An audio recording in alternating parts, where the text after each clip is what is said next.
Juízes. Capítulo 8. Então os homens da tribo de Efraim perguntaram a Gideão: Por que você nos tratou dessa forma? Por que não nos chamou quando foi lutar com os midianitas? E o repreenderam duramente. Gideão, porém, respondeu: O que eu fiz em comparação com vocês? A sobra das uvas da colheita de Efraim não são melhores que toda a colheita do pequeno clã de Abiezer?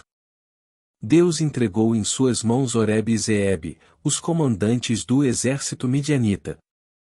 O que eu fiz em comparação com isso? Quando ouviram a resposta de Gideão, a indignação dos homens de Efraim diminuiu. Então Gideão atravessou o rio Jordão com os 300 homens, e embora estivessem exaustos, continuaram a perseguir o inimigo. Quando chegaram a Sucote, Gideão pediu ao povo da cidade: Por favor, deem um pouco de comida aos meus guerreiros. Eles estão muito cansados. Estou perseguindo Zeba e Zalmuna, reis de Midian.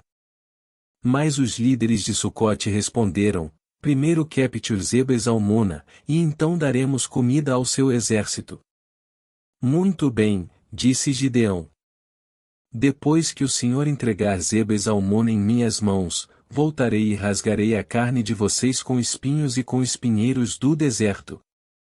Dali Gideão subiu a Peniel, onde também pediu comida e recebeu a mesma resposta. Disse ele ao povo de Peniel: Quando eu voltar vitorioso, derrubarei esta torre. A essa altura, Zeba e Zalmuna estavam em Carcor com cerca de 15.000 guerreiros. Era tudo que restava dos exércitos aliados do leste, pois 120.000 já haviam sido mortos. Gideão subiu pela rota das caravanas, a leste de Noba e Jogbiá, e atacou de surpresa o exército midianita. Zeba e Zalmuna, os dois reis midianitas, fugiram, mas Gideão os perseguiu e os capturou, derrotando seu exército. Gideão, filho de Joás, voltou da batalha pelo desfiladeiro de Eres. Ali, capturou um jovem de Sucote e exigiu que ele escrevesse o nome dos 77 oficiais e autoridades da cidade. Então Gideão retornou a Sucote e disse ao povo: Aqui estão Zeba e Zalmuna. Quando estivemos aqui antes, vocês zombaram de mim e disseram: Primeiro capture Zeba e Zalmuna, e então daremos comida aos seus guerreiros exaustos. Gideão prendeu as autoridades da cidade e os castigou com espinhos e espinheiros do deserto. Também derrubou a torre de Peniel e matou os homens da cidade. Depois disso, Gideão perguntou a Zeba e a Zalmuna: Como eram os homens que vocês mataram em Tabor? Como você, responderam eles. Todos pareciam filhos de rei. Eram meus irmãos, filhos de minha mãe, exclamou Gideão. Tão certo como vive o Senhor, eu não mataria vocês se tivessem poupado a vida deles. Gideão se voltou para Jéter, seu filho mais velho, e disse: Mate-os. Mas Jéter não tirou sua espada, pois ainda era jovem e teve medo. Então Zeba e Zalmuna disseram a Gideão: Seja homem. Mate-nos você mesmo. Gideão os matou e tirou os enfeites que estavam no pescoço dos camelos deles. Então os israelitas disseram a Gideão: Seja nosso governante. Você, seu filho e seu neto nos governarão, pois nos libertou de Midian. Gideão, porém, respondeu: Nem eu nem meu filho governaremos vocês. O Senhor os governará. Mas tenho um pedido a fazer. Cada um de vocês me dê uma argola de ouro que tomou de seus inimigos como despojo. Uma vez que os inimigos eram ismaelitas, todos usavam argolas de ouro.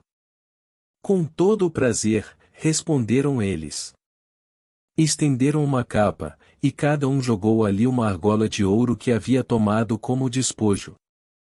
O peso das argolas de ouro totalizou pouco mais de 20 quilos, sem contar os enfeites, os pendentes e as roupas de púrpura que os reis de Midian usavam, além das correntes que estavam no pescoço de seus camelos.